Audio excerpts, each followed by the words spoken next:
Hi guys, good afternoon. This is Jeric from Mariano Garage. Meron tayong dating dito, new arrival, 2019 Mitsubishi Expander GLX.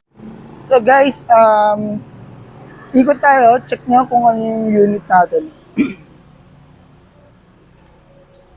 And guys, bagong dating to pero tignan nyo naman ganyan kakinis yan.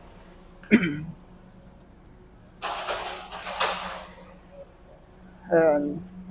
Tignan nyo yung likod. Check nyo din tong loob. Yeah. So, dun tayo sa harap. So guys, itong variant natin, GLX na automatic. So, meron na siyang cruise control. So, once na purpose nito, once na long drive ka or nag-skyway ka, masaset mo siya, minimum 40 kilometer, tumatakbo ka, pwede mo na siya iset. So, at least, ang purpose nun, hindi ka na mangalay na tumapak sa pedal. So, iwas ngalay. So, pag cruise control lang siya, kung 60, set mo siya ng 60, 80, yan. Yun ang purpose ng cruise control. Itong infotainment natin, guys, 7-inch na yan. Yan.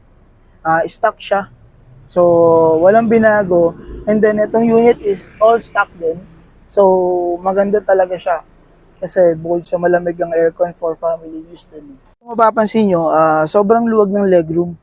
So, ang height ko is 5'2".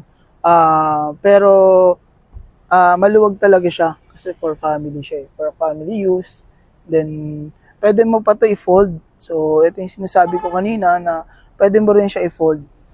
Yan na natin. Demo ko lang sa inyo. Yan o.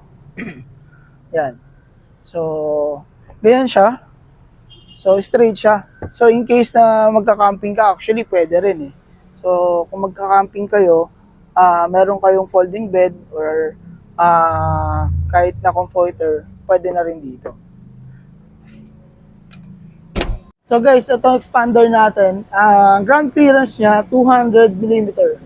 So, ganun kataas yung ground clearance niya at mataas siya sa other branch natin. Guys, if you're interested for this unit, 2019 GLX automatic, you can contact me and my FB page and my number. Again, this is Jeric Villaruz from Mariano Garage. Meron tayong freebies na binibigay sa ating mga client. So, see you release day.